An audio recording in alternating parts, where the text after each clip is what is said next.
আগের দিন আমরা দৈবাস সম্পদ বিভাগ নিয়ে আলোচনা করেছি, আর সেই সূত্র ধরে শাস্ত্র শাস্ত্র শব্দটা একটু যেন পুরনো শব্দ, কিন্তু শাস্ত্র মানে হচ্ছে যার দ্বারা পরিচালনা করা হয়, শাসন করা হয়। এখনো সেই শাস্ত্র আছে, অন্য নাম ভাবে।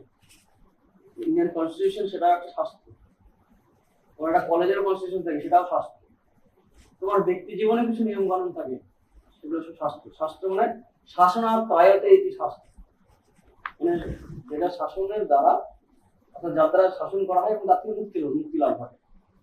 এই নিয়ে আমাদের শাস্ত্র নিয়ে আমাদের একটু আলোচনা হয়েছে, দ্বিতীয় প্রসঙ্গে আলোচনা হচ্ছে। একটা বিষয় আমাদের বাদ চলে গেছে ষোড়শ অধ্যায়ে, আর যেমন একটা কথা আছে দেখো ষোড়শ অধ্যায়ে দ্বিতীয় সমাধির চৌচম ওই 16 চ্যাপ্টার, দেখো একটা শব্দ আছে যে দানং দামাস্য যোগ্যস্য সাধ্যাস্য বা আর যেমন এক নম্বর শ্লোক। আর যেমনটা একটু আলোচনা করা হয়, একদমই করা হয়নি, সেটা একটু জাস্ট বলে আবার এগিয়ে যাচ্ছে। আর যেমন মানে হচ্ছে আর্য কথাটা ওই ঋজু শব্দটার সঙ্গে পরিচিত। ঋজু আর বক্র, ঋতম ঋতম বদিষ্যামি সত্যম বদিষ্যামি। ঋতম ঋজু এগুলো মানে হচ্ছে স্ট্রেট, মানে কোনো বাঁকা ভাব নেই, বক্রতা নেই।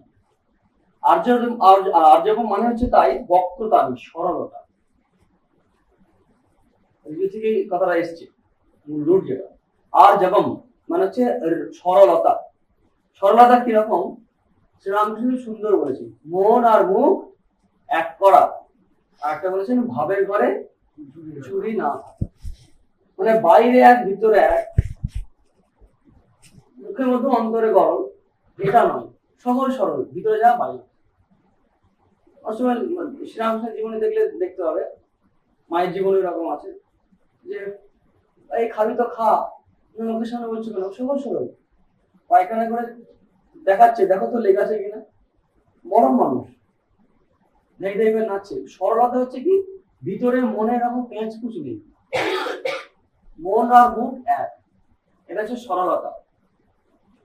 ভাবের ঘরে চুরি না থাকা, এই কয়েকটা সিনটেন্স আমি বললাম, এর থেকে মনে একটা ধারণা হবে তোমাদের সরলতার ব্যাপারটা কি, বুঝতে পেরেছো? মানে যা ভিতরে আছে সেটাই সরাসরি প্রকাশ করা, না বেঁকিয়ে নয়। হ্যাঁ, এটা বলা হয় যে মিথ্যা বলার মধ্যে অনেক ইমাজিনেটিভ ফ্যাকাল্টি ডেভেলপ করে। আর মিথ্যা বলতে গেলে ফ্যাব্রিকেশনের প্রয়োজন হয়, অর্থাৎ নানা রকম তন্তু জাল বিস্তার করতে হয়, মানে কল্পনা করে বলতে হয় আমি আসছিলাম, আস্তে আস্তে হঠাৎ করে কি হলো, রাস্তায় জ্যামে পড়ে গেলাম, জ্যাম থেকে কিছু নাম তারপরে মিছিল আসছিল, এই কারণে আমার আসতে দেরি হয়ে গেল। আদৌ হয়তো নাও হতে পারে, সে হয়তো কোথাও হয়তো একটু আনন্দ ফুর্তি করে এসছে, বা টাইমটা বেশি কেটে গেছে কলেজ থেকে বা সিনেমা পাশে, তো বা অন্য কিছু হয়তো করেছে। তো সেটা বলার সময় এই যে মিথ্যা বলছে এটা তো স্বাভাবিক, সে তো বলবে আমি এই করেছি, এই দেরি হয়ে গেছে, এই কারণ দেরি হয়েছে। তা না বলে সে উল্টো পথে, বাঁকা পথে, মানে যেটা হয়েছে সেটার সঙ্গে না মিলিয়ে অন্য ঘটনা কল্পনা করে বলবে। এটা হচ্ছে যে মিথ্যা যেটা করছে সেটা কিন্তু সরলতা নয়। সত্যের সঙ্গে সরলতার একটা অঙ্গাঙ্গী সম্পর্ক আছে, ট্রুথফুলনেস এন্ড সিম্পলিসিটি। এটা হচ্ছে আচরণেও সত্যের প্রকাশ। সত্যশীল বলে না, শীল মানে স্বভাব। শীল শব্দটা যারা সংস্কৃত এবং বাংলা পড়ো তোমরা জানো, শীল মানে হচ্ছে স্বভাব। সত্যশীল কথাটা শুনেছো তোমরা, ধর্মপরায়ণ সত্যশীল কথাগুলো। শীল মানে যার আচরণ আসবে সেই সত্যটা। তো এই সত্যশীল যে সেই তার মধ্যে সরলতার প্রকাশটা আসবে, আর যেমন। এবার আমরা আবার ফিরে আসছি যেখান থেকে আলোচনা করবো বলেছিলাম। জ্ঞান 3 রকমের আছে, সেটা আলোচনা করছি না, কর্ম নিয়ে আলোচনা করছি। অষ্টাদশ অধ্যায়ে 23 নম্বর, 18 অধ্যায়ে 23 নম্বর শ্লোক। এই শ্লোকগুলো সবগুলো আমরা পড়বো, প্রতিটা শব্দের অর্থ বোঝার চেষ্টা করবো। 23 নম্বর শ্লোক দেখো, যদি বই এনে থাকো যারা, নাহলে পাশাপাশি দেখতে পারো। নিয়তং সঙ্গরহিতম অরাগ দেশত কৃতম। অরাগ আদেশ একসঙ্গে করতে হবে, অরাগ দেশ একসঙ্গে সমাসবদ্ধ করতে হবে।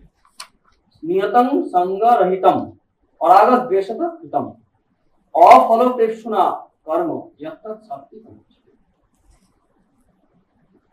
নিয়তং মানে হচ্ছে অবশ্য কর্তব্য, ডেলি কর্তব্য যেগুলো কাজ আমাদের সাধারণত বলা হয় 3 রকম, 4 রকম বলা যেতে পারে অকাজটাকে যদি ধরা হয়।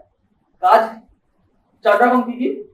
নিত্য, নৈমিত্তিক, কাম্য এবং নিষিদ্ধ। এগুলো আজও আছে, অন্য ভাবে আছে। নিত্য কর্ম আছে ডেলি কর্ম, বাসন মাজা, মাকে ডেলি বাসন মাজতে হবে, ঘর ঝাড় দেওয়া ইত্যাদি, সুইপিং করা। তোমাদের এখানে যেমন প্রেয়ারে যাওয়া থেকে শুরু করে যেগুলো ডেলি করতে হয় এবং সেই তার দ্বারা বিশেষ কিছু পাওয়া যায় এমন নয়। পায়খানা অবস্থা করা, হ্যান যে কাজগুলো আছে সবটা ডেলি করার মধ্যে করছে। ঘরটার ঝাড়টার দেওয়া, জামা কাপড় পরিষ্কার করা, এই ডেলি কাজ, এটাকে বলা হয় নিত্য কর্ম। যারা দীক্ষা দিনে তারা সাধন ভোজনটাকে করে, এগুলো নিত্য কর্ম। এর থেকে বিশাল কিছু ফল পাওয়া যায় তা নয়, কিন্তু না করলে পরে প্রাচীন শাস্ত্র অনুসারে এখনো তাই একটা ফল পাওয়া যায় না। তুমি যদি ঝাড় না দেওয়া আসতে নোংরা হবে, তাই না? এই যে নিত্য কর্ম। নৈমিত্য কর্ম অকেশনালি, আজ সেমিনার আছে, ঠিক আছে, আজ একটু ভালো খাওয়া দাওয়া হবে, মায়ের তিথি পূজা, ঠাকুর তিথি পূজা। এবার অকেশনাল যেটা হয় সেটা হচ্ছে নৈমিত্তিক কর্ম। আবার কিছু হয় কাম্য কর্ম। আগেকার দিনে যেমন যজ্ঞ টজ্ঞ করা, মাঝে মাঝে কিছু অকেশন থাকে, পার্বণ টার্বণ থাকে, এগুলো হচ্ছে নৈমিত্য কর্ম। আর কাম্যকর্ম হচ্ছে কোন একটা ফল পাওয়ার উদ্দেশ্যে স্পেশালি সেটা এনগেজ হওয়া, সেটা হচ্ছে কাম্যকর্ম। পারপাসফুলি একটা প্রজেক্ট তৈরি করলে ওখানে সার্টিফিকেট পাবে, বা কিছুদিন গিয়ে একটু একটা জায়গাটা লেবারের কাজ করলে বা সাপোর্টিং একটা সার্ভিস দিলে তাতে কিছু ইনকাম হলো। কিরকম? একটা যজ্ঞ করলে, এই যজ্ঞে ওই পুত্রেষ্টি যাগ বলা হয়, পুত্র কামনায় যজ্ঞ করে, যে আমার একটা সন্তান হোক, এই কামনা করে যজ্ঞ করে, এগুলো কাম্য কর্ম বলা হয়।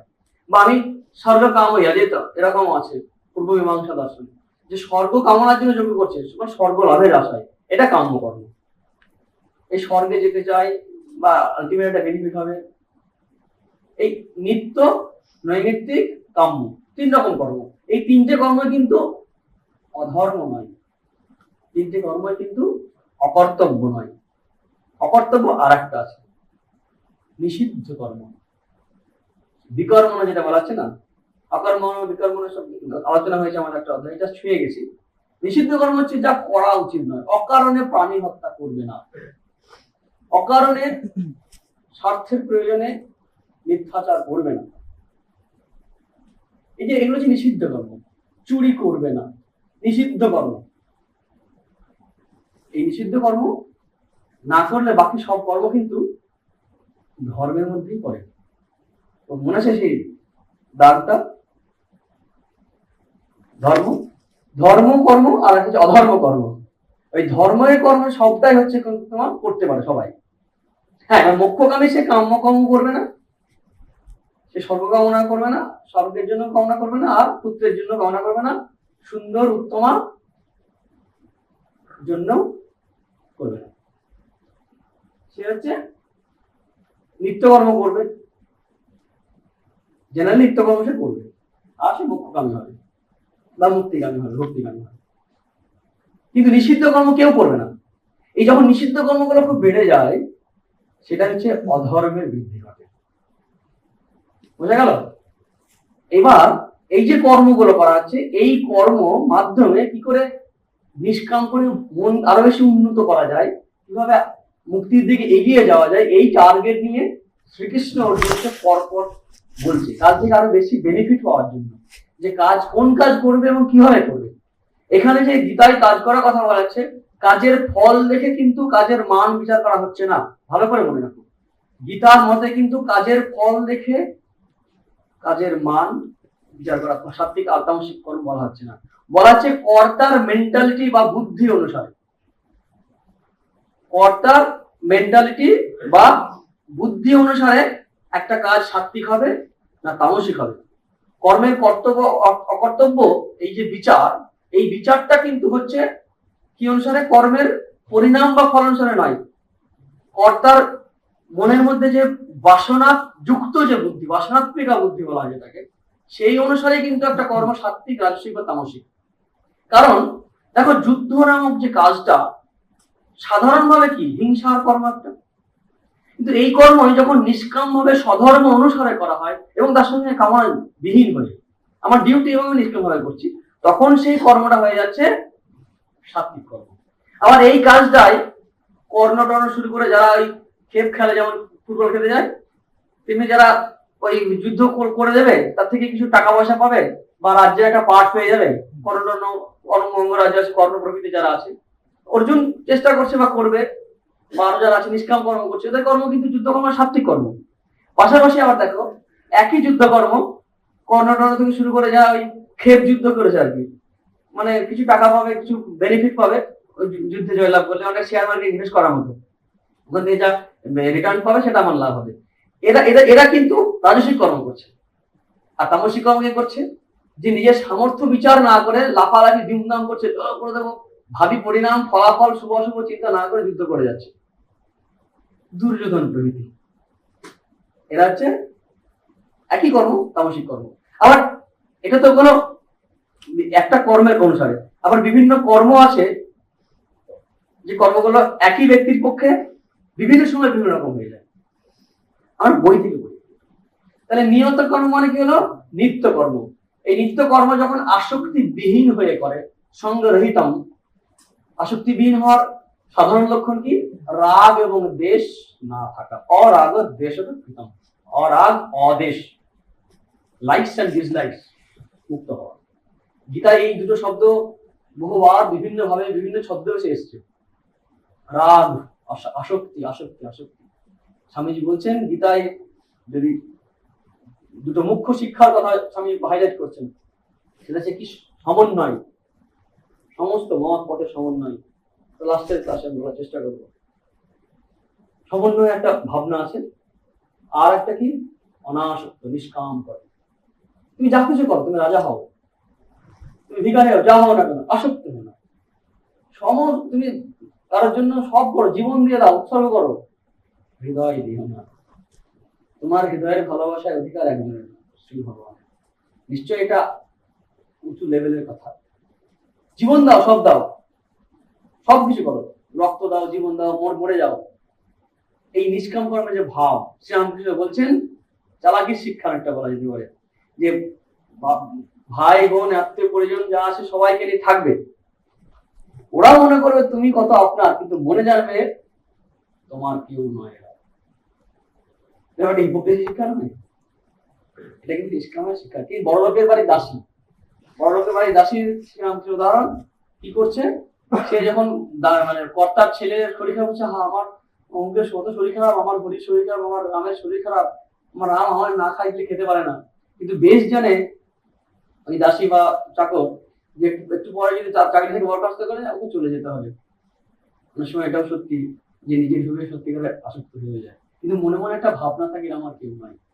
তো আমরা এই আসক্ত হওয়া থেকে মুক্ত হওয়ার জন্য এই ভাবনাটা ভাবতেই পারি, আমি যাদের সংস্পর্শে আসছি বা যে কাজ করছি, খেয়াল করো, আমরা যাদের সংস্পর্শে আসছি বা যে কাজ করছি আমার নয়। কিন্তু যদি আমার না হয় তাহলে সেই কাজে তো প্রাণ থাকবে না, থাকবে? তাহলে কিভাবে করা যায়? আমি যাকে ভালোবাসি, সর্বোচ্চ সর্বোত্তম, এটা তার কাজ। যে মনিবকে ভালোবাসে সে মনিবের কুকুরটাকেও ভালোবাসে, খুব নিচু অর্থে বলতে গেলে। ঠিক তেমনি আমি যদি ঈশ্বরকে ভালোবাসি, ভগবানকে ভালোবাসি, আর যদি বিশ্বাস করি ভগবানের সৃষ্টির সব বিষয়গুলো, মানুষজন সবকিছু, তাহলে তারাও আদর পাবে। তাই তুমি যদি ওই ঈশ্বরের সন্তান বা ঈশ্বর আছে এদের মধ্যে এইভাবে যদি ভালোবাসো, অসুবিধা নেই। অর্থাৎ অনাসক্ত হওয়ার কথাটা বলছি। আমাদের কি হয়, ওই সন্তানকে নিজের রক্ত মাংসের থেকে তৈরি হয়েছে বলে আমার এই মাইক সম্পর্ক থেকে যায়। ভালোবাসতে নিষেধ নেই, কিন্তু ডিভাইন মানে স্পিরিচুয়ালাইজিং যাকে বলা যেতে পারে, ওটাকে চ্যানেলটা ঘুরিয়ে দেওয়া। তুমি ভালোবাসো, আদর করো, কিন্তু মনে মনে জানো এটা ঠাকুরের। তুমি মিষ্টি খাও, কিন্তু ভাব প্রসাদ জ্ঞানে খাও। প্রসাদে সমস্ত দুঃখের নাশ হবে। পার্থক্যটা বুঝতে পেরেছো? একটা গল্প বললে তোমরা এই আসক্ত হওয়া আমার কথাটা বুঝতে পারবে। গল্পটা এরকম, অনেক জায়গায় বলে থাকা হয়। সেটা হচ্ছে এক রাজার মনে হঠাৎ করে বৈরাগ্য আসে। অল্প বয়স সন্ন্যাসী হয়ে যাব, কিন্তু এলাকায় ঠিক মানে ওই রাজ্যে উপযুক্ত কেউ রাজা নেই, যুবরাজ খুব ছোট। মন্ত্রীদের বলছে আপনারা ব্যবস্থা করুন, আমি টাইম দিচ্ছি মোটামুটি, তারপর আমি চলে যাব। মন্ত্রী দেখেন কেন, মন্ত্রী তখন বলছে যে না, আমরা কেউ রাজ্যের দায়িত্ব নিতে পারবো না। তো মন্ত্রী থেকে সেনাপতি সবাই মিলে জঙ্গলে রাজার যে গুরুদেব আছেন তার কাছে গেছে, তিনি একজন সন্ন্যাসী। তাকে গিয়ে বলছেন যে গুরুদেব, রাজগুরু বলছে গুরুদেব আমাদের এরকম বিপদ হয়েছে, এই ব্যাপার। বলছে তাই? তো তুমি দেখতে পাবো, আমার তো বয়স হয়ে গেছে। মন্ত্রী বলছে, সেনাপতি বলছে দেখুন আমি রাজ্য পরিচালনা করতে পারবো, আমি সেনা পরিচালনা করতে পারবো। মন্ত্রী বলছে তোমার ছেলে? আমার ছেলে আছে বটে, কিন্তু সুবিধা নয়, উঠে পড়ে 12টা বাজে দেবে কদিনের মধ্যে, ঠিক বিচারও পাবে না প্রজারা। নিশ্চয়ই ভালো মন্ত্রী ছিলেন তাই, কিন্তু নিজের ছেলেকে ঢুকিয়ে দেওয়ার দলে এই ব্যাপারটা ছিল না না ওই ক্ষেত্রে। তো তারপর ঠিক আছে তোমরা যাও, আমি দেখছি করা যায়। তো যেদিন মোটামুটি ঠিক করেছে মনে মনে বেরিয়ে যাবে, সেই দিনে রাজসভায় সন্ন্যাসী আসলেন। রাজসিংহাসন থেকে নেমে বলছেন গুরুদেব ভালোই হয়েছে, আমি ভাবছি আপনাকে প্রণাম করে চিরদিনের মতো বিদায় হওয়া। মানে আজকে ভেবেছিলাম, কিন্তু আপনি এলে সকালে গেলে গুরু প্রণাম করে যাও, তুমি চলে যাবে, রাজ্য কাকে ভার দিয়ে যাচ্ছ? বলছি কে নেবে ভার? বলছে কেউ নিতে চাইছে না, নিশ্চয় চলে গেলে অবস্থা হয়ে যাবে। আর আপনি অস্বীকার করেন, আমরা যে সময় বই রাখবো সেই সময় আমাদের সন্ন্যাস নিতে পারি, শাস্ত্রে আসে এরা আহারাবে বিরাজে তার আহারাবে প্রব্রজে, মনে চলে আসে সেদিন যে কোনো মুহূর্ত থেকে যে কেউ সন্ন্যাস নিতে পারে, তবে রিটার্ন জার্নি নেই। ওয়ান ওয়ে সন্ন্যাসের পথটা হচ্ছে রিটার্ন জার্নি নেই, শাস্ত্র নিষিদ্ধ, শাস্ত্রকে অমান্য করেছে যে সন্ন্যাস থেকে আবার ফিরে সংসারে আসে। অনেক সময় পারে না, করে ফেলা হয়তো আমরা করে ফেলি, সাধারণ মানুষ যারা আমরা থাকি চেষ্টা করে অনেক সময় ফেল হয়ে যায়, সে তুলনায় ভালো দিক থেকে। কিন্তু সাধারণভাবে কিন্তু অফিসিয়ালি যদি বলি রিটার্ন জার্নি নেই, ওই দিকেই যাবে, ফিরে আর আসবে না। তো তর্ক বিতর্ক যা হলো গুরুদেবের সঙ্গে, তখন গুরুদেব বলছে ঠিক আছে তুমি রাজ্যটা আমাকে দাও। বলছি গুরুদেব আপনি? বলছে হ্যাঁ, আমি সন্ন্যাসী, আমি কাউকে চালিয়ে দেবো, আমি জঙ্গলেই থাকবো। বলছে ঠিক আছে, সংকল্প করে দিয়ে দিই। বলছে এবার তুমি যেতে পারো, তবে যাওয়ার আগে দক্ষিণা দিয়ে যাও। দক্ষিণা কি দেবো? এই ডাকছি যারা কোষাগারের যে আছে, তরুণ জেটলি বাড়িতে যারা, ওইগুলো যা টাকা পয়সা সোনা দানা যা গুরুদেব নেবেন দিয়ে দাও। তখন বলছে অরুণ জেটলি যে ও যখন দিতে যাবে তখন বলছে দাঁড়াও, রাজাকে বলছে দাঁড়াও, এই রাজ্য কিন্তু এখন আমার, রাজ্যের প্রতিটা জিনিস আমার, এই এলাকার অধিকারের মধ্যে আলো বাতাস জল যা আছে সব আমার, কিছুতেই অধিকার তোমার নেই। শুধুমাত্র তুমি যে পোশাক আশাক পরে আসো এইটার প্রতি বেরিয়ে যাও, এইটুকু আমি তোমাকে দয়া করতে পারি। তবে দক্ষিণা দিয়ে যাও। বলছি গুরুদেব আমি কি করে দেবো, আপনি আমার পথ দেখান। যে উপায় একটা আছে, তুমি কি করবে সেটা বলো। আমার রাজ্যটাকে তুমি চালিয়ে দাও, আমার প্রজারা যেন ঠিক সময়ে বিচার পায়, যেন ঝুলে না থাকে, শাসন ব্যবস্থা ঠিকঠাক চলে, যেখানে জলের অসুবিধা সেখানে জল, যেখানে এই লাইটের অসুবিধা লাইট, যেখানে 3 খোলা 4 খোলা 5 খোলা দরকার সেখানে সেটা খোলা দিয়ে দেবে, যা দরকার যেখানে তেমনটি করে দাও। আর এই যে দেখছো রানী, ইনি কিন্তু তোমার স্ত্রী নন, এখন আমার প্রজা।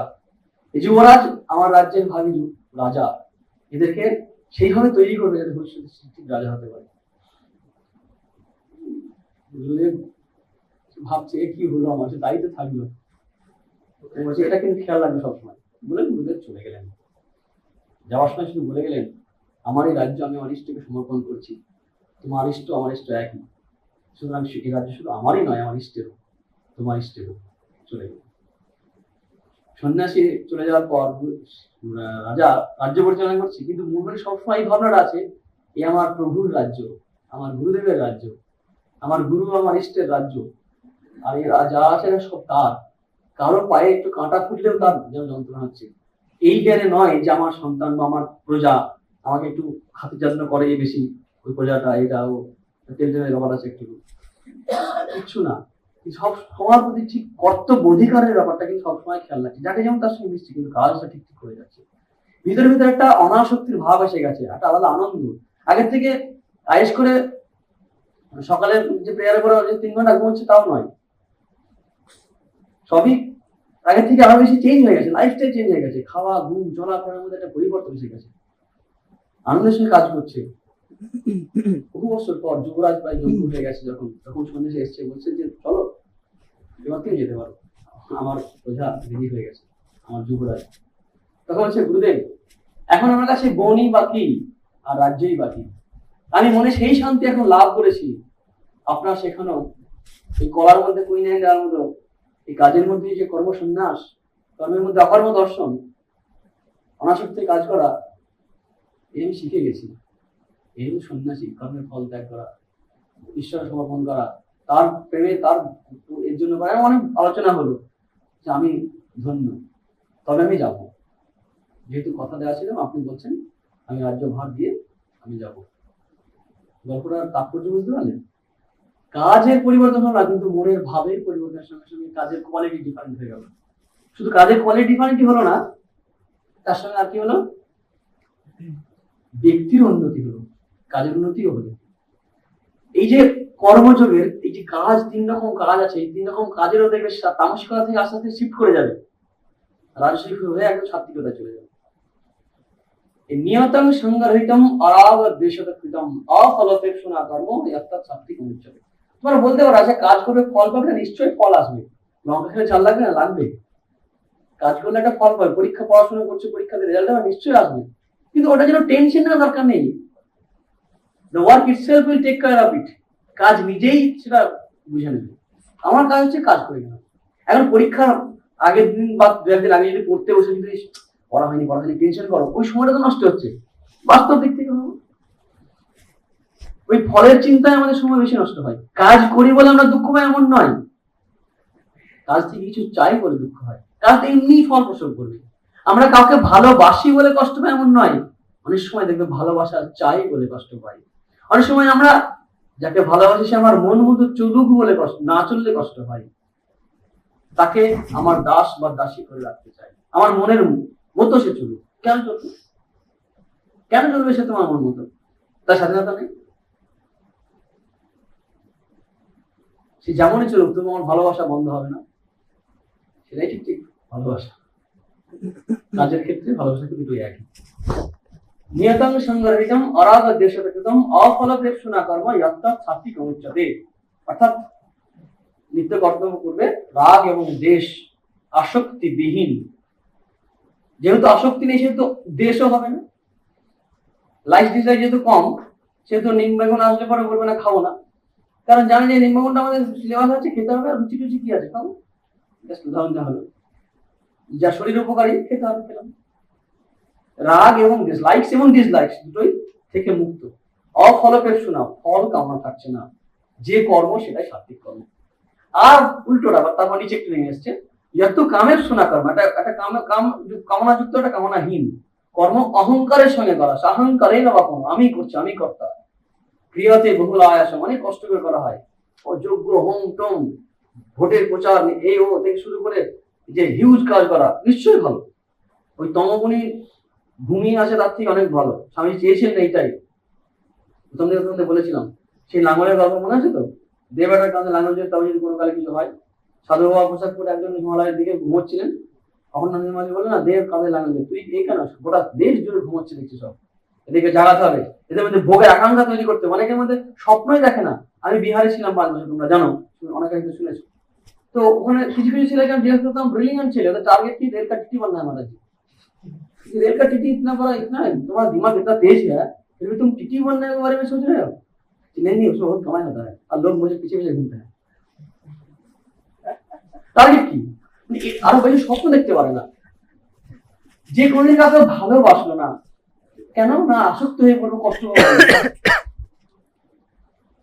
আর একজন আসক্ত অনাসক্ত ভালোবাসার চেষ্টা করছে, যে কাউকে ভালোবাসে তার থেকে কিন্তু আসক্ত যে ভালোবাসে সে ভালো, মানুষকে ভালোবেসে দুঃখ পাওয়া, যন্ত্রণা পাওয়া, যে কোনো ধরনের ভালোবাসা অনেক ভালো, কারণ তার হৃদয় জাগবে, যে হৃদয় জাগেই নেই তার সঙ্গে সকাম নিষ্কামের প্রশ্নই নেই, তামসিকতায় ডুবে আছে, স্বার্থপরতার মূর্তি। তাই ভালো না বেশি কষ্ট পাওয়া, সে ভালো বেশি কষ্ট পাওয়া হলো, কাজ না করে কাজে বাধ্য হয়ে যায় বলে কাজ না করার চেয়ে কাজ করা ভালো। তাই বাসনা তৈরি করে প্রথম দিকে অ্যাক্টিভিটি বাড়ানো দরকার। স্বামীজি বলছিলেন ওইটাই তো চাই রজগুণ। ওই মাছ মাংস খাওয়ার কথা স্বামীজি বলছে যে এতে তো রজগুণ হয়ে যাবে। স্বামীজি বলছেন আমি তো তাই চাই। এত কামের শোনা কর্ম সাহাঙ্কার কখনো ক্রিয়াতে বহুল আয়াসন, অনেক চেষ্টা অনেক পরিশ্রম করে তাতে রাজসম। এর ডিটেলস বর্ণনা করতে না উদাহরণ দিতে আমার সময় লাগে, মোটামুটি বুঝতে পারছেন ব্যাপারগুলো তো। এসব কিন্তু কামনার ব্যাপারটা থাকে, কিন্তু ওই হয়তো একই কাজ যুদ্ধের উদাহরণটা দেওয়া হলো যেটা আলোচনা করলাম। দেখো এই যুদ্ধের কাজ ওটাও সাত্বিক হয়ে যাবে যদি সক্ষত্রিয় যুদ্ধ করতেছে তার সকলে সধর্ম, তাই তো। কিন্তু যদি সেই কর্ম করার সময় যদি আমি বাসনা না রেখে নিজের ফল কামনা না করে যদি করি, সে সাত্বিক কর্ম হয়ে যাচ্ছে। অর্জুন চেষ্টা করেছিল। আবার দেখো অন্য যারা আছে, ওই যে বললাম ওই ক্ষেপ যুদ্ধ করে, ক্ষেপ খেলার মতন, তার কিছু একটা পাওয়ার জন্য রাজ্যের টুকরো পাবে, হয়তো টুকরো মানে ছোট মিষ্টি পিস নয়, মানে একটা রাজ্যের একটা অংশ আর কি পাবে, বা কিছু টাকা পাবে, বা যে জিতবে তার আন্ডারে একটা শাসন ব্যবস্থাটা ভালো করেছে সে মানে হেল্প পাবে। অনেকে সন্ধি করে কিছু পাওয়ার জন্য, চুক্তি করে, তো এইগুলো পাবে। এগুলো হচ্ছে রাজস্বিক। আবার কেউ না ভেবে চিন্তে মারতে মার সময় মার, এখন পরিণাম কি হবে সেসব চিন্তা নেই। আর আমি মারতে আদৌ পারবো কিনা, মারতে গিয়ে মার খেয়ে যাবো সেসব নিয়ে ভাবে না। এটা যে তামসিক ব্যক্তির যুদ্ধ। কি নাম সবাই মারছে আমি মারছি জানি না, পরিণাম কি ভাবে না, এই তামসিক ব্যক্তি একদম বিচার না করে কাজ করা। 25 নম্বরে তাকে সেইটা দিয়েছে অনুবন্ধন। অনুবন্ধন মানে এখানে মানে হচ্ছে অনুবন্ধন মানে ভবিষ্যতের ফল কি হবে সেটা চিন্তা না করা। স্বয়ং মানে ক্ষয়ক্ষতি, অর্থ নাশ কি হবে, সামর্থ্য অর্থ এই দুটোরই নাশ কি পরিমাণে হতে পারে, এই ক্ষয়ক্ষতির ব্যাপারটা পরিণাম, এই এটা একটা পরিণামের সঙ্গে যোগ, এটা নিয়ে ভাবে না। হিংসার ব্যাপারটা ভাবে না, এটা অকারণে হিংসা হচ্ছে কিনা, একদম অ্যাবসলিউটলি আননেসেসারি কিনা সেটাও দেখতে হবে। হিংসা এগুলোকে বিচার না করে, অনপেক্ষ মানে বিবেচনা না করে। আর একটা কি বিবেচনা না করে, পৌরুষম সামর্থ্য। তো অনুবন্ধন স্বয়ং হিংসাম অনপেক্ষ চ পৌরুষম মোহাত আরব্ধতে কর্ম। এই কর্মকার পিছনে বিবেক নেই, মোহ আছে। বিবেক আর মোহ কি আলোচনা হয়েছে অনেকবার, আবারও বলছি। বিবেক হচ্ছে তাই যা ভালো মন্দ, জাস্ট আনজাস্ট, ঠিক বেঠিক বোঝার সামর্থ্য আমাদের দেয়, যে বুদ্ধি, সাত্বিক বুদ্ধি বলা যেতে পারে। তার উল্টোটা হচ্ছে মোহ, তামসিকতা। এই মোহ থেকে যে কাজ আরম্ভ করে আরব্ধতে কর্ম, সেটা হচ্ছে তামসিক কর্ম। 3 রকম কর্ম হলো। এগুলো কেন তামসিক সাত্বিক রাজসিক হলো? কাজের গুণে কিন্তু অতটা নয়, বা কাজের ফলের গুণে নয়। কিসের গুণে? কর্তার অ্যাটিটিউড, কর্তার বুদ্ধি, কর্তার বাসনা, এই দিক থেকে এই কর্মের ভাগ। কর্তার ভাগটা ওভাবে আছে। 26, 27, 28 নম্বরে দেখো কর্তার কথা বলা আছে। সাত্বিক কর্তা কেমন হবে মোটামুটি একটা ব্রিফ আইডিয়া দেওয়া আছে, গীতায় সবকিছু ব্রিফ আকার আছে। মুক্ত সঙ্গ, অর্থাৎ আসক্তি নেই, বুঝতে পারলো? আরেকটা রিলেটেড, কর্মকর্তা কি হবে, যে কর্ম হচ্ছে কাজটা যে করে সে হচ্ছে কর্তা। মুক্ত সঙ্গ, অনহংবাদী, অহংকারী খুব নয়। এই 24 নম্বর শ্লোকে যেমন দেখলাম সাহাঙ্কারের বাক্য, এখানে কিন্তু অনহংবাদী। দ্বিতীয় উৎসাহ সমৃদ্ধ, তৃতীয় মানে হচ্ছে লেগে থাকতে পারে, বুলডগ টেনাসিটি, ধৈর্য আছে, এবং ধৈর্য এবং ইচ্ছা শক্তির সমন্বয়কে বা লেগে থাকাটাকে বলা হয় ধৃতি। সেই ধৃতি আছে, উৎসাহ আছে। একবার যখন রামায়ণ আছে, রামচন্দ্র ফার্স্ট স্টেশন এসে গেছে, মানে ফার্স্ট স্টেশন তো এখনকার সময় ওকে বলছে যে বলছে আমার খুব ফার্স্ট স্টেশন বলছে আমি টেনশনে আছি। তো বলছি দাদা কাহিকা টেনশন, টেনশন কেন? তো বলছে যে না আমি সীতা উদ্ধার চাই না, আমার এই মানুষ সেনা বাড়িতে দিবি, আমি আর বেরোবো না। নিরুৎসাহিত হয়ে পড়ছে। অর্জুন তখন অর্জুন বলছে লক্ষণ তখন বলছে নাত্যুৎসাহী বলবান আর নাত্যুৎসাহাত পরম বলম। উৎসাহী বলবান আর্য, নাত্যুৎসাহী মনে করছে, উৎসাহী বলবান আর্য নাত্যুৎসাহাত পরম বলম। মানে উৎসাহী যে সেই বলবান, উৎসাহ থেকে বল আর কিছুই নেই।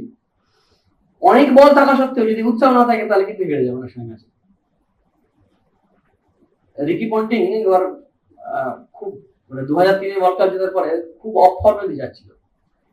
এই ব্রেটলি, সে আগুনে বোলিং, ম্যাকগ্রা, ব্রেটলি আর সিনেমা ওরা তিনজনে মিলে সুন্দর বোলিং করে, ম্যাকগ্রারে একই লাইন নেন, সারাদিন ধরে একই বল করে, এক জায়গায় ব্যাক সাইডে গিয়ে যাবে। ঠিক দেখেছি তো আমরা, ব্রেটলির ওই স্পিড আর সিনেমানের ওই বল, ওই বোলিং। কিন্তু এখন ব্রেটলি খুব হতাশ হয়ে পড়ছে। তখন রিকি পন্টিং বলছে তুমি স্মরণ করো তোমার কথা, উৎসাহিত করছে। এই যে অতীতের গৌরব অনেক সময় স্মরণ করলে কাজে দেয় এবং উৎসাহিত হওয়া যায়, সেটাও স্মরণ করে দিচ্ছে, বলছে উৎসাহী হও সবসময়। এটা এই হসলা বলা হিন্দিতে, ওটা উর্দু শব্দ মনে হয়। তো ওই উৎসাহী হওয়াটা হচ্ছে উৎসাহী বলবান, উৎসাহী বলবান আর্য। বলছে হে আর্য, উৎসাহী যে সেই বলবান। অনেক বলবান মানুষকে উৎসাহ ভঙ্গ করে দিলে পরে হেরে যাবে। আবার আসলে ফটিং মার্কা পিটিঙ্গি মার্কা ছেলেকে যদি উৎসাহ দেওয়া যায়, সে হয়তো বিশাল কিছু করে দেবে। নিশ্চয় এটা হায়ার ক্যাটাগরি নয়। তো তাহলে সেটা হচ্ছে উৎসাহ। কিন্তু এখানেই বলছে কি, সেই উৎসাহ যুক্ত হবে আর অনাসক্ত ব্যক্তিও কিন্তু ধীতি ধৈর্য থাকবে। যে ফল পাবো না তাহলে উৎসাহ দেখে লাভ কি আছে? কাজ যদি ফলের চিন্তা নেই, হাওয়া যাওয়া করে দিই, ধুলো পরে থাক আর না থাক, পুনরাবার ঝাঁট দিয়ে দিই, বারবার বলছেন, এটা কিন্তু কাজ নয়। কাজের সত্যিকার একটা ভালো কাজ হবে, কাজের মধ্যে একটা পারফেকশন থাকবে। কারণ নিষ্কাম কর্মজীবী কর্ম কিন্তু সুন্দর কর্ম হবে, একদম একদম নিখুঁত কর্ম হবে, আরো বেশি ভালো হবে, কনসেন্ট্রেশন তার বেশি থাকবে, উৎসাহ থাকবে, ধৈর্য থাকবে, উইল পাওয়ার থাকবে। কিন্তু সিদ্ধি অসিদ্ধিতে নির্বিকার। কেন? কেউ যদি হাততালির জন্য, প্রশংসার জন্যই কাজ করে বা ফলের জন্যই কাজ করে, যখন এই ফলটা পাবে না, প্রশংসা হবে না, হাততালি হবে না, সে কিন্তু তখন আর সেই কাজটা ঠিকভাবে করতে পারবে না। প্রচারের আলোই না আসলে যদি সে কাজ না করতে পারে, তখন সে কিন্তু সাত্বিক কথা হচ্ছে, তখন কিন্তু সে আর কাজ করবে না। যেখানে কেউ দেখে না, কেউ শোনে না, সেখানে কিন্তু নিষ্কাম কর্মে কাজ করে যাবে। পৃথিবীর অনেক জিনিস নিষ্কাম ভাবে কাজ করে চলেছে। যদি বলি প্রাকৃতিক জিনিস, যদি বলা যাবে না সেভাবে, তো উদাহরণ দিয়ে যদি বলি, ঝড়টা যখন বয়ে যায়, এটা আমি উদাহরণটা দিই, তখন কিন্তু প্রেস কনফারেন্স করে না, যে সৌন্দর্য সৃষ্টি হয় তার থেকে। পদ্ম যখন ফুটে ওঠে শিশিরের সম্পাতে, শিশির যখন পদ্ম ফোটায়, তখন কিন্তু 24 ঘন্টা কিন্তু আনন্দ তারা নিউজ কেউ আসে না।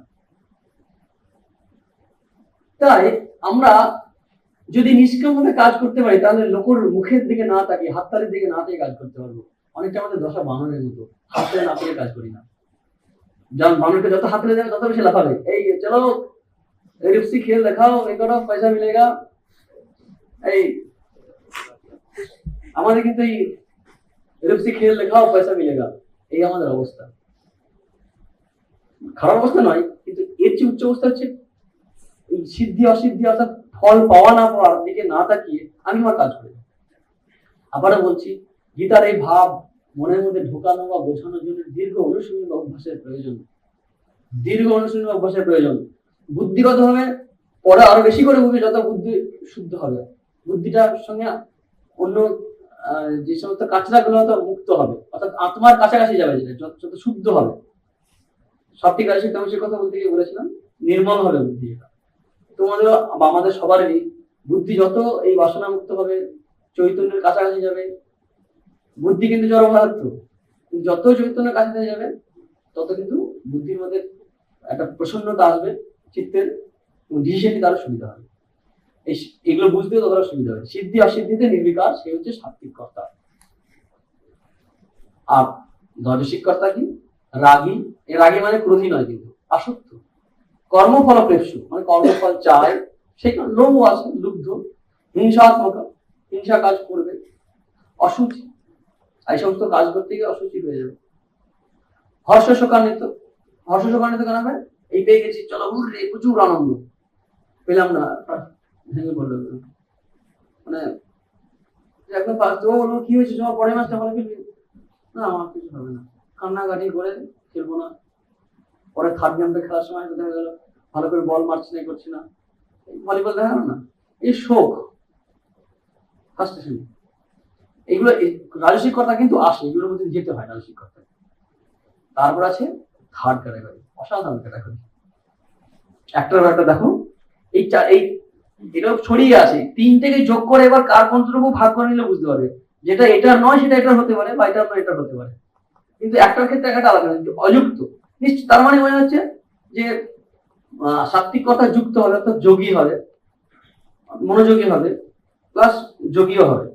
যুক্ত, অযুক্ত মানে হচ্ছে চঞ্চল, একদম রেস্টলেস, অসমাহিত, স্থির নয়। প্রাকৃত, প্রাকৃত মানে হচ্ছে অসংস্কৃত বুদ্ধি। সংস্কৃতে প্রাকৃত শব্দের অর্থ গালাগালি, কিন্তু জানো তো, প্রাকৃত জন মানে না, প্রাকৃত ভাষা, সভ্য ভাষা মানে সংস্কৃত ভাষা, কিন্তু মানে তখনকার দিকে বলছি। তো প্রাকৃত মানে হচ্ছে অসভ্য, অসংস্কৃত বুদ্ধি, সহজ বাংলায় বলতে গেলে আনকালচার। অযুক্ত, প্রাকৃত, স্তব্ধ।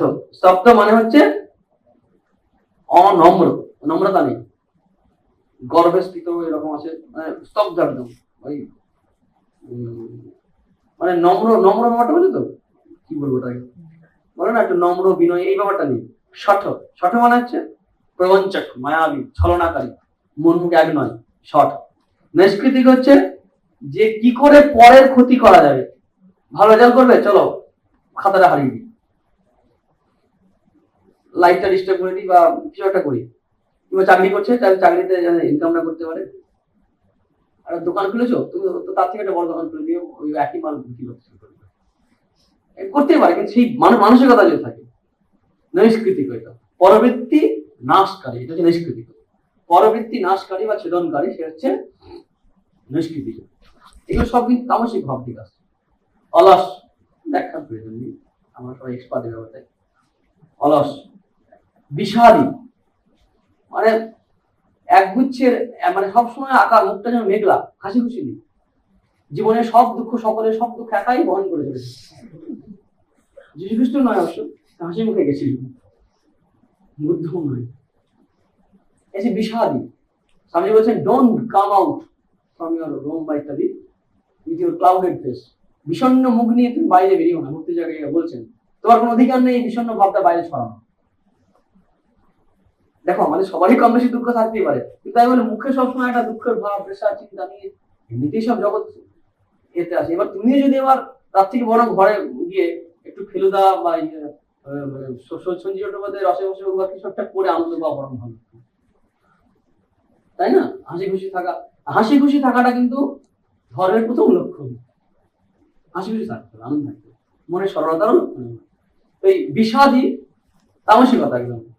দীর্ঘসূত্রী হবে, কাজ হবে,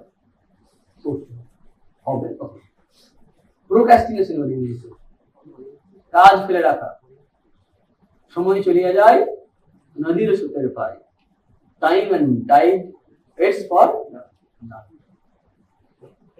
এই যে দীর্ঘসূত্রী, এদেরকে বলা হয় তামসকর্তা।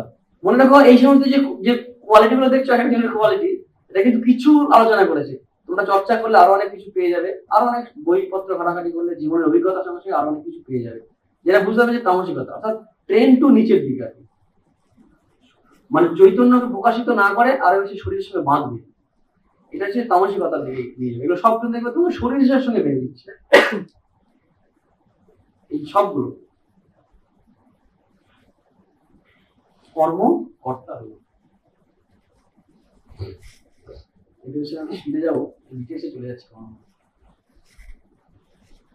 একটু স্পিডে যাবো। 29 নম্বর, ওই বলছে যে ওই গুণ অনুসারে বুদ্ধি এবং ধৃতি, বুদ্ধের ভেদম ধৃতের গুণতা শ্রীবিধাম শুনু প্রচ্যমান আসে শুনু, আলাদা করে বলছি বুদ্ধি আর ধৃতিটা কি, এটা এখানে আছে 30 নম্বর শ্লোক। যে সাত্ত্বিক বুদ্ধি কিন্তু এই ডিফারেন্সটা ঠিক করতে পারে, বিবেক বলা যেতে পারে এখানে। প্রবৃত্তি নিবৃত্তি, কোনটা প্রবৃত্তি মার্গ, কোনটা নিবৃত্তি মার্গ, কোনটা করা উচিত, কোনটা করা উচিত নয়, কার্য অকার্য, কোনটা থেকে ভয় পাওয়া উচিত, কোনটা থেকে ভয় উচিত না, কোনটা ভয়ের বস্তু। এখানে ভয় বলতে মানে চরম ভয় বা বদ্ধ হয়ে যাওয়ার ভয়, এই সমস্ত ভয়। ভয় কন্টেক্সট অনুসারে সময় ভয় শব্দের অর্থ বদলে যাচ্ছে। এখানে ভয় অভয় যে ব্যাপারটা আছে, সেখানে কিসের ভয়, যে বদ্ধ হয়ে পড়বো, সাত্বিক কর্ম আবশ্যক, এই যে ভয়, সাধারণ ভয়ও হতে পারে। এই ভয় অভয়, কোনটা বন্ধনের কারণ, কোনটা মুক্তির কারণ, এই ব্যাপারে ক্লিয়ার কনসেপশন দেবে, ক্লিয়ার ধারণা তৈরি করে দেবে যে বুদ্ধি, সেটা হচ্ছে সাত্বিক বুদ্ধি।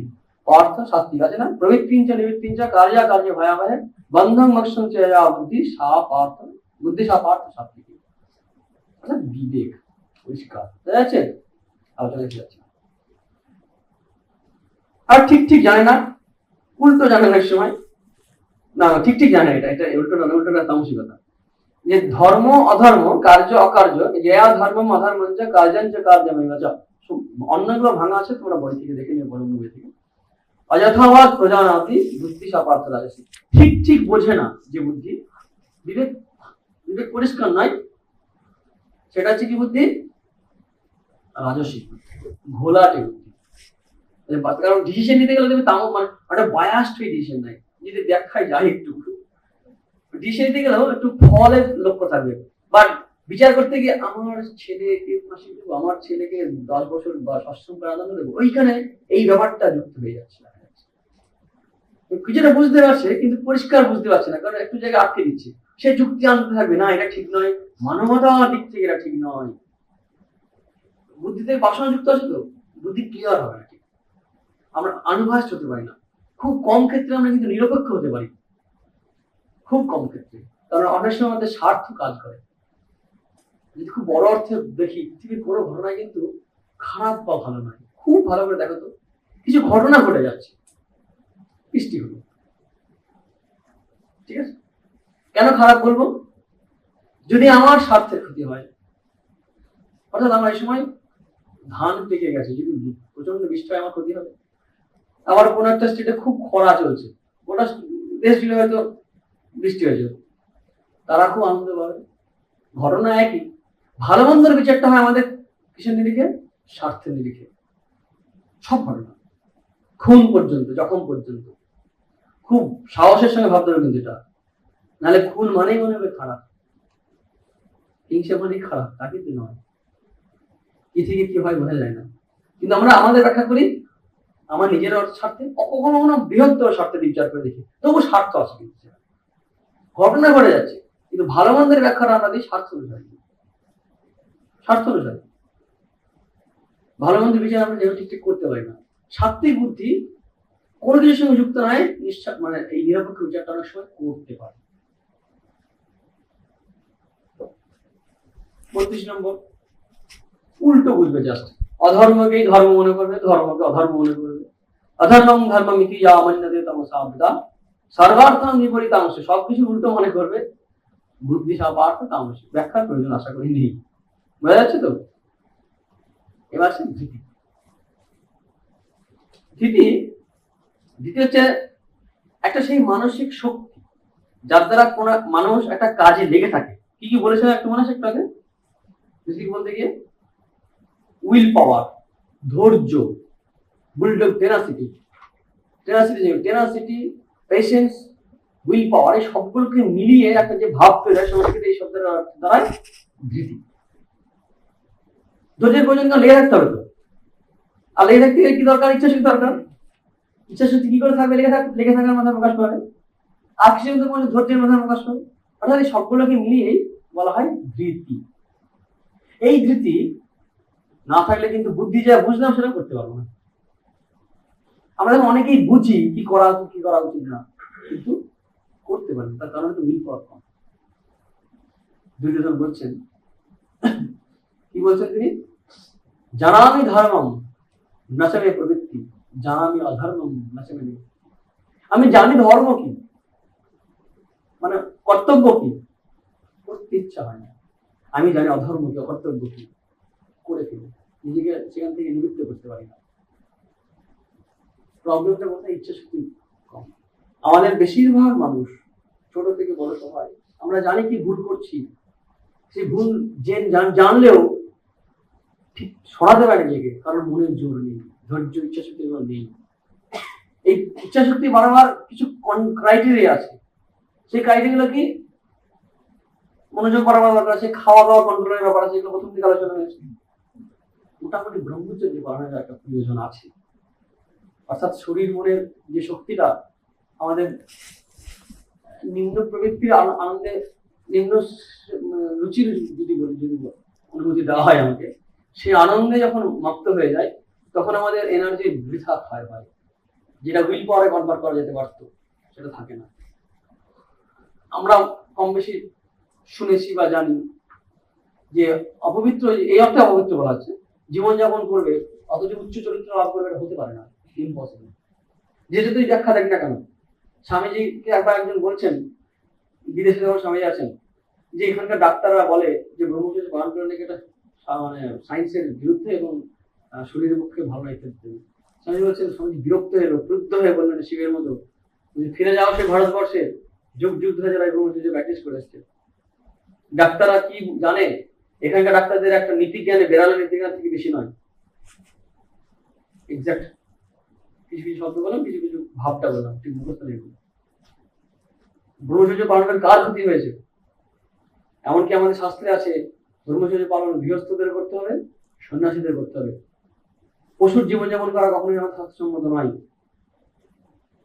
সেই অর্থে লিপ্টুকেদের আমাদের স্বাস্থ্যসম্মত নয়। দরকার কি আছে? পশুরা বিবাহ করে না, জঙ্গলে ঘুরে বেড়ায়, স্বাধীনতার চূড়ান্ত। কে কিছু বলবে না, কিছু করবে না। অর্থাৎ সংযত জীবনযাপন করা একটা ব্যাপার আছে। সংসার ধর্ম পালনের জন্য তাকে পশু হতে পালন কোনো মানে নেই।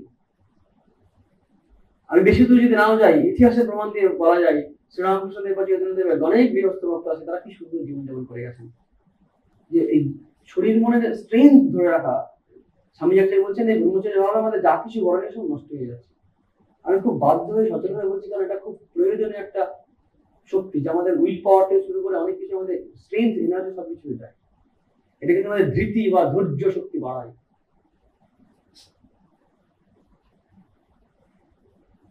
এই এটা একটা। আর কি নিয়ম পালন করতে হবে নিজেকে নিয়ে, যেটা ঠিক করতে প্রতিজ্ঞা করতে হবে। এই ছোট ছোট আগের দিন বলেছি দিদির কথা বলতে গিয়ে, যে যেটা আমি করছি সেটা আরো করবই, নিজে শাস্তি নেব। প্রিন্সিপাল সুপারিনটেন্ডেন্ট বা বাবা মা দেখছে, বা আমার বন্ধু বান্ধবী বা স্ত্রী দেখছে বলে নয়, তাকে জানিয়ে নয় যে জানো তো আমি এই কাজটা করিনি বলে আমি আজকে 2-3 দিন আমি বিছানায় না শুয়ে মাটিতে শোবো, আর এইগুলো খাবো না, এই করবো। এটা এভাবে লোককে জানিয়ে দেওয়ার দরকার নেই। নিজে স্বেচ্ছায় কিছু কিছু শাস্তি নেবে নিজেকে, অর্থাৎ মনকে শাসন করা। ধৃতিটা সাত্বিক ধৃতি কি করে বলা যায়? সাত্বিক কর্মে যে লেগে থাকতে পারে সেটা সাত্বিক ধৃতি। ধারায়তে মন প্রাণেন্দ্রিয় ক্রিয়া। এখানে মন এবং প্রাণের এবং ইন্দ্রিয়ের যে ক্রিয়াগুলি, সেগুলো কিন্তু আরো বেশি স্ট্রং হবে। ইন্দ্রিয়গুলি সাত্বিক সুনিয়মিত হবে, এবং বুদ্ধির যে ডিসিশন নিয়েছে সাত্বিক বুদ্ধি, সেই অনুসারে কিন্তু কাজে লেগে থাকবে। চেষ্টা করবে সাত্বিক ধৃতি। তার জন্য নিশ্চয়ই যোগ প্র্যাকটিস করতে হবে, মনোযোগ প্রধানত এটা লেগে থাকতে ছাড়া চলে। অব্যভিচারিণী, ব্যভিচারিণী মানে হচ্ছে ব্যভিচারিণী বুদ্ধি বা ব্যভিচারিণী ধৃতি, ব্যভিচারিণী ধৃতি মানে হচ্ছে ধৃতি যেহেতু স্ত্রীলিঙ্গ শব্দটা, সেই কারণে ব্যভিচারিণী কথাটা। ব্যভিচারিণী কাকে বলা হয়? যে একই একনিষ্ঠ নয়, কিছুদিনের জন্য তার বাবা কিছুদিনের জন্য অন্যরকম, সেটাকে ব্যভিচারিণী বলা হয়। অব্যভিচারিণী মানে হচ্ছে সেটা হবে না, একদম এক কনস্ট্যান্ট। সাধারণভাবে তোমরা জানো ব্যভিচারিণী স্ত্রী বলা হয় কাকে বলা হয়? যে একজনের সঙ্গে আছে, তার সঙ্গে আবার আর একজনের সঙ্গে সম্পর্ক করছে, এই অর্থে যেমন ব্যভিচারিণী শব্দ বলা হয়। ঠিক ধৃতির ক্ষেত্রে এরকম অব্যভিচারিণী ধৃতি, অর্থাৎ লেগে থাকবে, বুলডগ ক্যাপাসিটি, পারসিস্টেন্টলি। এটা না থাকলে কিন্তু কাজ করা যাবে না, এবং যে যতটা লেগে থাকতে হবে সে ততটা সফল হবে। ধারায়তে মন প্রাণেন্দ্রিয় ক্রিয়া যোগে না ব্যভিচারিণী ধৃতিহা পার্থসাত্ত্বিকী। একটা তাৎপর্য আছে এই বইটাই, এই রেসিডেন্সি লাইব্রেরির জগদীশ ঘোষের যে বইটা আছে স্বীকৃতা, সেখানে এই জায়গাটা আমরা পড়ছি তোমাদের সামনে। তাৎপর্য নির্ণয় করা বুদ্ধির কাজ। সেই শক্তির দ্বারা, যে শক্তির দ্বারা সেই নির্ণয় বা নিশ্চয় স্থির থাকে, ইন্দ্রিয়াদি যাহাতে সুনিয়মিত হইয়া অবচলিত হয়ে বুদ্ধির নিশ্চয় অনুসারে কার্য করে, সেই শক্তি ধৈর্য বা ধৃতি। সাত্ত্বিকী ধৃতি তাহাই যাহাতে সাত্ত্বিকী বুদ্ধির নির্ণয় অনুসারে ইন্দ্রিয়াদি সাত্ত্বিক কর্মে লাগিয়া থাকে। এহেতু যোগ বলের প্রয়োজন, তাই বলা আছে যোগেন। এই যোগ কি? কর্মফল ত্যাগ বা সমচিত্ততা, প্র্যাকটিস, কনসেন্ট্রেশন, এগুলো। 34 নম্বর আছে ইয়াতু ধর্ম কামার্থম ধৃত্য ধারয়তে অর্জুন প্রসঙ্গেন ফলাকাঙ্ক্ষী ধৃতিশা পার্থ রাজসী। এই লেগে থাকা ধৈর্যের মধ্যে যদি কামনা বাসনা থেকে যায়, এই কাজটা করছে আমাদের বেশিরভাগ ধৃতি কিন্তু এইটা 34 নম্বর। আমরা ওই অতটা পারি না, একটা ফল চাই, তার জন্য কিছুদিন আমি প্র্যাকটিস করবো। আমরা গাজনের সন্ন্যাসী টাইপের আর কি, যদি বলি উদাহরণ দিকে, কিছুদিন আমি মাছ খাবো না, কিছুদিন আমি এই করবো না, কিছুদিন আমি এই করবো না, কিছুদিন আমি এরকম থাকবো। একটা টার্গেট আছে, ফল আছে, ফলাকাঙ্ক্ষী। প্রসঙ্গে ফলাকাঙ্ক্ষী মানে ধর্ম অর্থ কাম সবের পিছনেই ফলের আকাঙ্ক্ষা থাকে, কিন্তু এটাও খুব ভালো স্টেজ। তারপরে যেটা আছে অধিকাংশ মানুষ আমরা অনেক সময় একই মানুষ বিভিন্ন সময় কিন্তু সাত্বিক হয়, বিভিন্ন সময় তামসিক হয়। আমাদের জীবনে দেখবেন কখনো দেখবে তামসিকতা আসছে, কখনো খুব মনটা ভালো আছে, সব গুছি গাছে রাখছি, ফ্রেশ পাওয়া সব স্নান করলাম, টেলিভিশন কাটলাম, ফ্রেশ হয়ে যাচ্ছি। আবার সেই আমি একদিন নিজের মন নিচের দিকে যাচ্ছে, আর কাজকর্ম ভালো লাগছে না, ওরাই মনে নেই ভালো লাগে, তামসিকতা হয়ে যাচ্ছে। একই ব্যক্তির মনে বিভিন্ন সময় সকাল সন্ধ্যা চেঞ্জ হয়ে যায়, বা এই দিন ওই দিন এই মাস মাসে চেঞ্জ হয়ে যায়।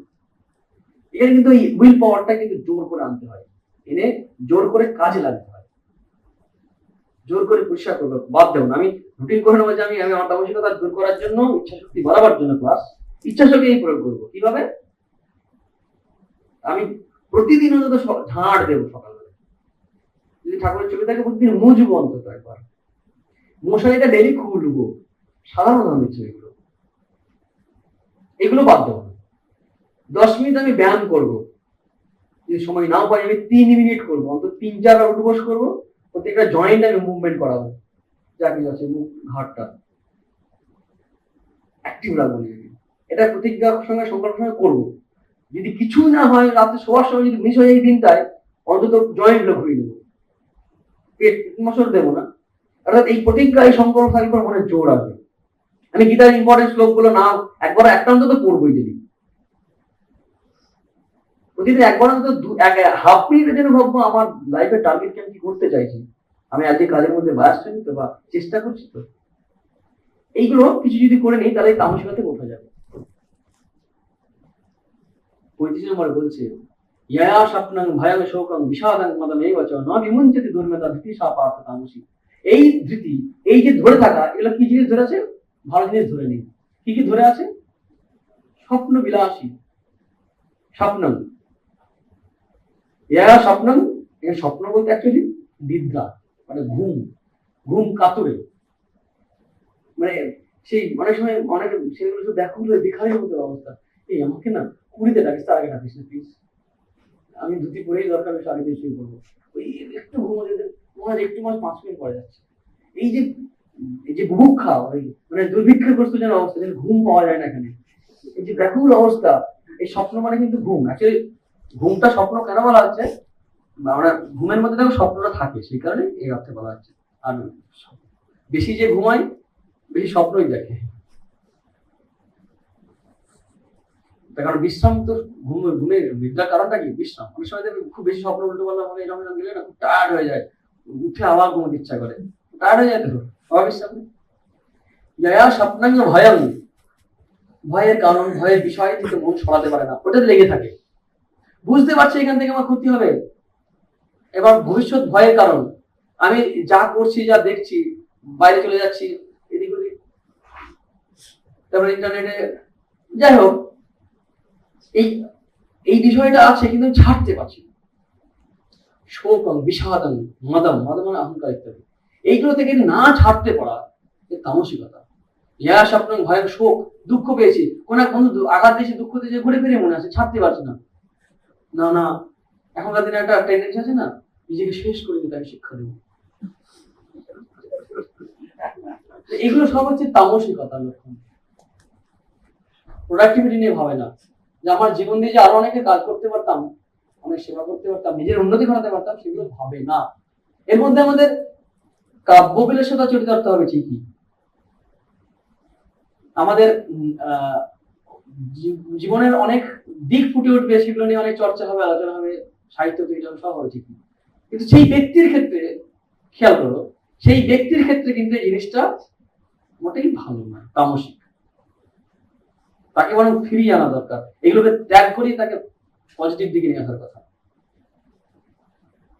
না চলো মদ খেলাম, চন্দ্রমুখী নাচবে, আমি মদ খাবো, দেবদাস ত্যাগ করতে পারছে না, এই শোক ভুলতে পারছে না,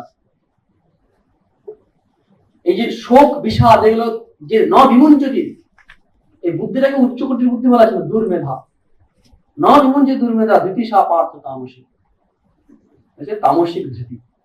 এর অনেক লিস্ট আছে, বললাম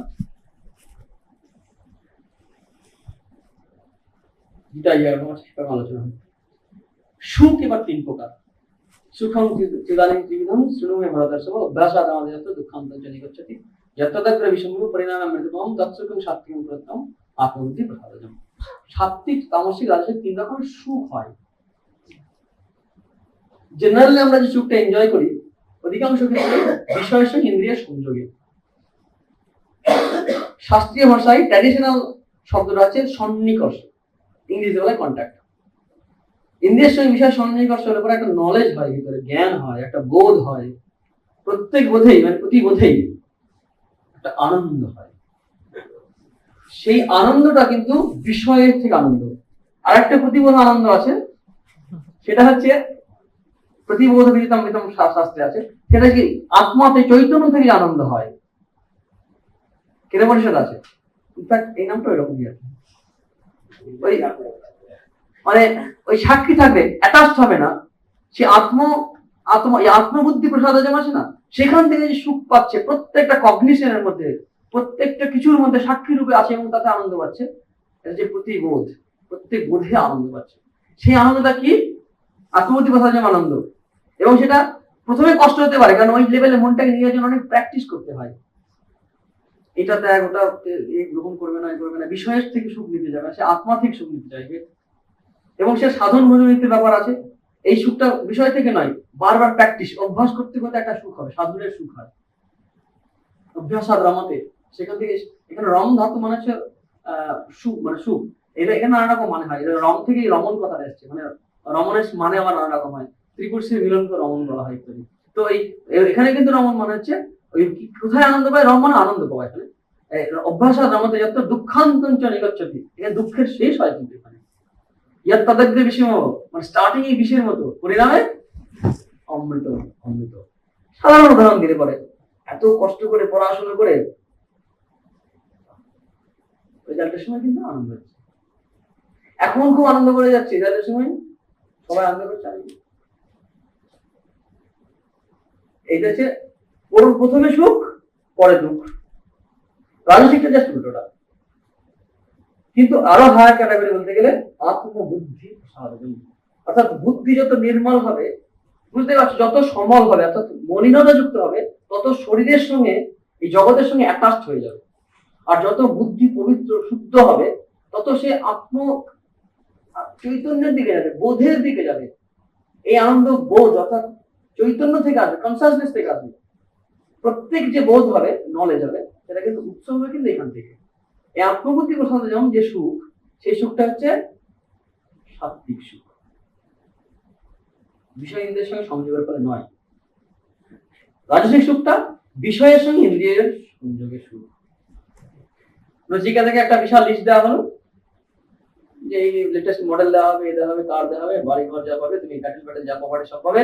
আর এই যে দেখছি ইমার আমার সরকার, এই যে ড্যান্সার গুলো যেগুলো আছে, এসব অপসরা গুলো আছে, এরা তোমার সেবা করবে। আর তুমি যতদিন ইচ্ছে বাঁচো না, কোনো অসুবিধা নেই, যাও সারাদিন যাও ইচ্ছে জীবিষ্য, মানে যতদিন যত বছর বাঁচতে যা অসুবিধা নেই, তোমার প্রোটেক্টিভ যৌবন থাকবে, অসুবিধা নেই। এমন কিছু দিয়ে দিচ্ছি, তোমার যৌবনও অনেকদিন থাকবে, অসুবিধা নেই, ইনট্যাক্ট থাকবে। তো তুমি অনেকদিন এনজয় করতে পারো। তো তখন বলছি যে না, আপনার দেখা পেয়েছে, আপনার কাছে এসছি মানে তো আমি তো পাবোই এগুলো। আপনি যখন মৃত্যুর দেবতা, আপনি পরে মানতে পারেন, কিন্তু একদিন তো মৃত্যু হবে। কিন্তু আমি চৈতন্যকে জানতে চাই, অস্তিত্বকে নয় অস্তিত্ব চাইকে, এটা বিদ্যা অনুশিষ্ট স্তয়া হন। কেউ বলে চৈতন্য আছে নেই, মৃত্যুর পরে কিছু থাকে থাকে না, আমি এটাই জানতে চাই। ও কিন্তু ছাড়লো না। সাধারণভাবে কি হয় বললো যে বেশি ভোগ করলে, ইন্দ্রিয় ভোগ করতে গেলে কি হয়, সর্বেন্দ্রিয় না জানতে পেয়ে যে সমস্ত ইন্দ্রিয়ের তেজ হরণ করে নেয়, শক্তি চলে যায়, আমার চাই না। কিন্তু সাধারণ ক্ষেত্রে আমরা কিন্তু তা করি না, বিষয়ের সঙ্গে ইন্দ্রিয়ের যে সুখ হয় বুঝলে, সেটাই চাই। বিষয় ইন্দ্র সংযোগ যত্তদগ্রে অমৃত এবং পরিণামে বিষয় নিব তৎসুখং রাজসং স্মৃতম। তারপর ওয়ান্ডারফুল সুখ আমরা অনেকে এনজয় করি। 39 যদাগ্রে চ অনুবন্ধে চ, যা স্টার্টিং এবং পরিণামে, অনুবন্ধ মানে ফল বা পরিণাম, শেষের দিকটা। যদাগ্রে চ অনুবন্ধে চ, দুটোতেই সুখম মোহনম আত্মনম, যা আত্মাকে ঢেকে রাখে, চৈতন্যকে ঢেকে রাখে, ঘুম পাড়িয়ে দেয়। এই সুখটা আর উৎস কি? নিদ্রা, আলস্য, প্রমাদ। নিদ্রাকে খুব উৎকৃষ্ট বলা হয়নি, যতই আমরা ঘুরে যাই ঘুম ঘুম ঘুম ঘুম, নিদ্রা আলস্য প্রমাদ। নিদ্রা জানো, আলস্য জানো, প্রমাদ হচ্ছে ভুলে যাওয়া। প্রমাদকে কিন্তু বারবার খুব মানে অসম্মান করা হয়েছে।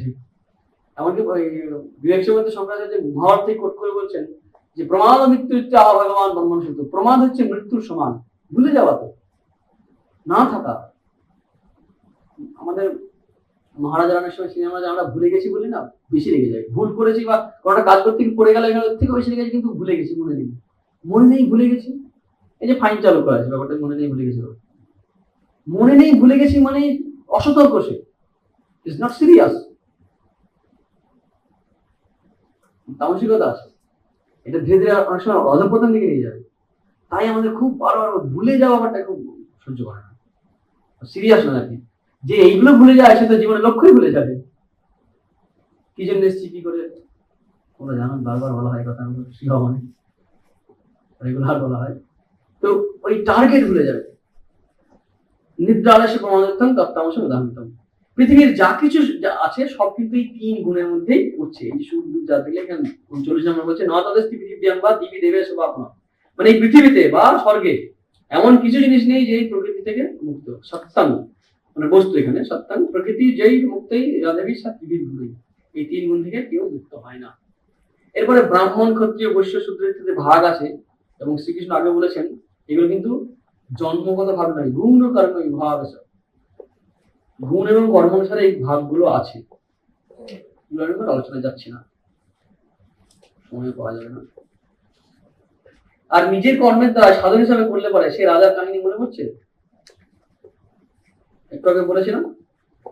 সেই কর্ম যদি নিষ্কামে করা যায়, যে সন্ন্যাসী এবং রাজার যে কাহিনী আছে, সেই কর্মই কিন্তু তোমাকে যে যে কাজে আছে, ডাক্তার, মাস্টার, ইঞ্জিনিয়ার, একজন সৎ গৃহস্থ, শিক্ষক, কবি, লেখক, যে যা করুন না কেন, সেই কাজটা যদি এইভাবে করে, তাহলে সেই কাজের দ্বারা তার মুক্তি হবে, সিদ্ধি হবে। এটা সিদ্ধার্থ মুক্তি। শেষে 45 নম্বর শ্লোক, শেষে কর্মণ্য বিরত সংসিদ্ধি লভতে নর সকর্মণ্যত সিদ্ধি যথা বিন্দুতে যাচ্ছিল। নিজের কাজ করেই সে সিদ্ধি লাভ করতে, কিরকম যথা প্রভৃতি ভূতানাং যেন সর্বতম সকর্মণাতম বলে সিদ্ধি বিন্দুতি মানব। ভগবান সর্বব্যাপী তিনি, তার যদি পূজা করতে চাই হবে, তাহলে কি নিজের কাজের দ্বারাই হয়ে যাবে। তম অভ্যর্চ মানে তাকে পূজা করে, সব কাজের দ্বারা পূজা হতো। মানে ছাত্রকে পূজা করতে গেলে নিশ্চয়ই গঙ্গা জল আর ফুল নিয়ে যাবো না, চল ছাত্র পূজা দিয়ে গঙ্গা জল ঢেলে দিলাম খানিকটা সামনে, তারপর এখানে ঘি, তারপর দই, শিবরাত্রি যেমন হয় আর কি, ঈশানায় অঘরায়, দরকার নেই। সেখানে চক, ডাস্টার, পেন্সিল, কথা আমার জ্ঞান বুদ্ধি যা আছে সেটাই মন্দিরের মধ্যে করে আমি ভাবটা থাকবে। ডাক্তার সেরকম, ছাত্রের কি ধর্ম হবে? পড়াশোনা, শরীর মন ফিট রাখা ইত্যাদি। প্রত্যেকটা কাজই এমন কাজ যার মধ্যে কিছু না কিছু দোষ থাকবেই। তাই নিজের দোষ কাজটা প্রথমেই ত্যাগ করা দরকার নেই, জাম্প করা দরকার নেই। তুমি কেমিস্ট্রি পড়তে পড়তেই তোমার যদি ভালো লাগে লাগুক হিস্ট্রি, তুমি কেমিস্ট্রিটা ভালো করে করো। হিস্ট্রি পড়তে যদি তোমার কেমিস্ট্রি ভালো লাগে, তুমি হিস্ট্রিটা পড়ো, কিন্তু ওই তোমার নিজের ধর্মটা কিন্তু ঠিকঠাক করো, অন্য ধর্ম গ্রহণ করতে যেও না। হ্যাঁ, তুমি এটা সাকসেস হয়ে যাওয়ার পরে আবার নতুন স্টেপ নিতে পারো, কিন্তু যেটা করছো সেটা কমপ্লিট করো। সেখানে সাধারণ বিগুণ পরধর্ম সংসার স্বভাব নিয়ন্ত্রণ কর্ম। কারণ এমন কোনো কাজ নেই যেটা দোষ নেই। এমনকি তুমি বেঁচে আছো, যে অহিংসা পালন করতে চাই না, তারাও কিন্তু অনেক সময় পেরে উঠবে না। কেন পারবে না? খুব সূক্ষ্ম দেখতে গেলে, তুমি চলতে গেলে তোমার নিঃশ্বাসে জীবাণু মরবে, তোমার পায়ের তলায় পিঁপড়ে থেকে শুরু করে পোকামাকড় মরবে। তাই প্রত্যেক কাজে দোষ ত্রুটি আছে। তুমি বেঁচে থেকে আর কিছু না অক্সিজেন নষ্ট করছো, তুমি অন্য কেউ পেতে পারতো, তুমি এখানে ভর্তি না হলে অন্য কেউ শীত পেতে পারতো। অর্থাৎ প্রত্যেক কাজেই কিছু না কিছু দুর্যোগ আছেই, কিন্তু যদি এই নিঃস্বার্থবতা, নিষ্কাম ভাব প্র্যাকটিস করা যায়, দোষগুলো থেকে মুক্ত পাওয়া যায়। এই কারণে তো পরে সেবা করতে হয়। যতক্ষণ আমি সেবা নিচ্ছি, তুমি কিন্তু বাধ্য অন্যের সেবা করার। 100 times a day I remind myself that, এখানে লেখা আছে আলবার্ট আইনস্টাইন, অসাধারণ। আমি যতক্ষণ নিচ্ছি তখন আমাকে দিতে বাধ্য, ট্যাক্স দিতে হবে, ভোগ করলে ইনক্লুসিভ অল ট্যাক্সেস লেখা থাকে না, এটা ডাইরেক্ট ট্যাক্স। সেদিন পুরুষোত্তম আমাকে বোঝাচ্ছিল খুব সুন্দর করে, যে direct tax, indirect tax. Indirect tax বুঝতে পারছো না তুমি, যে ডাইরেক্ট ট্যাক্স কি হয়, কোনো জিনিস কিনছো, ওর মধ্যে কিন্তু লেখা থাকে ইনক্লুসিভ অল ট্যাক্সেস। আর যতক্ষণ তুমি জগতের ভোগ নিচ্ছ ততক্ষণ তোমাকে ট্যাক্স দিতেই হবে, সার্ভিস দিতেই হবে। ঠিক তেমনি যতক্ষণ তুমি বেঁচে আছো তোমার দ্বারা কিছু না কিছু ক্ষতি হবেই, সামান্য হলেও। ব্রহ্মজ্ঞ হয়ে গেলে তখন তোমার শরীরটা অবশ্য কল্যাণের কারণ হয়ে যাবে, তখন অস্তিত্বটাই কল্যাণের কারণ হবে। তার আগে পর্যন্ত তোমাদের যার ক্ষতি হতেই থাকে। ব্রহ্মজ্ঞ পুরুষ বা উৎকৃষ্ট চরিত্রবান পুরুষ, ঠিক তেমনি আমাদের ক্ষেত্রে যে যত নিজেকে উন্নত করবো না, হয়তো একটু ক্ষতি হচ্ছে বেঁচে থাকার জন্য বা যেগুলো বললাম সূক্ষ্ম হবে, কিন্তু যে সৎ ভাবনা নিজের মনে মধ্যে পোষণ করো, সৎ কাজ করো, সৎ চিন্তা করো, বন্ধুদেরকে, ভাইদেরকে, বান্ধবীদেরকে, যাদেরকে সাথে সৎ ভাবনায় যদি প্রেরণা দাও, তাহলে কিন্তু অনেকটা ভালো কাজ করছো। মাইনাস এটা যদি দেখা হয় প্রফিটটা বেশি হবে। তাই দোষযুক্ত হলেও স্বধর্ম ত্যাগ করবে না, বলা হচ্ছে। এই যেমন ধোঁয়া থাকে প্রত্যেক আগুনের সঙ্গে, ত্যাগ করা যায়, তা যায় না। তিনি সাধারণমাহি দোষী না ধোঁয়ার একদিন গম্ভীরতা, সমস্ত কাজে কিছু না কিছু দোষ থাকে, এগুলো ত্যাগ করতে, কাজ ত্যাগ করা দরকার নেই, কাজের ফল ত্যাগ করার চেষ্টা করতে হবে।